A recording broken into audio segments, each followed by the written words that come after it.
Hello, I'm Liz Kelly, and today I'd like to talk to you about story structure.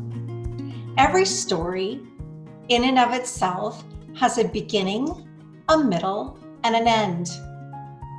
At the beginning, we're talking about the story why. What is this book about? Why should the reader read it? In the middle of the book, there's a change. Somehow, we have taken the steps that reader needs to take in order to create a change, physically, mentally, whatever. But we are taking that reader on a journey to create that change. At the end of the story, there is a story resolution, a conclusion that brings all the pieces of that book together to influence that reader to make that change with us, the writer. Have you ever watched a movie and you thought, what was the purpose of that? I don't get it.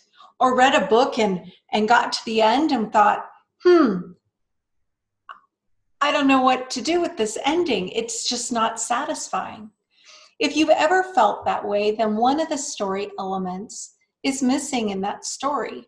Somehow that writer skipped a step. They didn't take you from the beginning and take you through those steps of that change all the way back through to that resolution.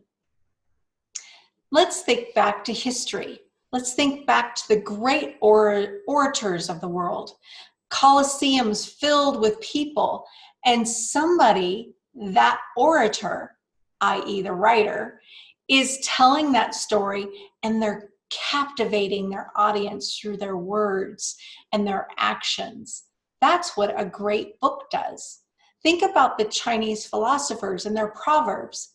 They're trying to create a change through their words. Same thing with the native races. All of our oral history that has come down from generation to generation to generation have been told through stories. One of the things that a story is not is a whole bunch of details about a person's day. For example, if you think about getting up, putting your slippers on, possibly making your bed, walking down the stairs to create that cup of coffee, maybe talking to your dog, putting a leash on them, thinking about taking them for a walk, all of these details don't really go anywhere. They're non-essential to your story. Authors like we call this walking the dog. So if I have something in my story that is very mundane and the purpose is not very clear in my story, it's not a story element and doesn't need to be in my story. I want every single page, every single paragraph to relay and take that reader on a journey, whether I'm writing fiction or nonfiction. I question every single sentence and make sure that it is leading that reader forward to a conclusion or a comfortable resolution for that stories.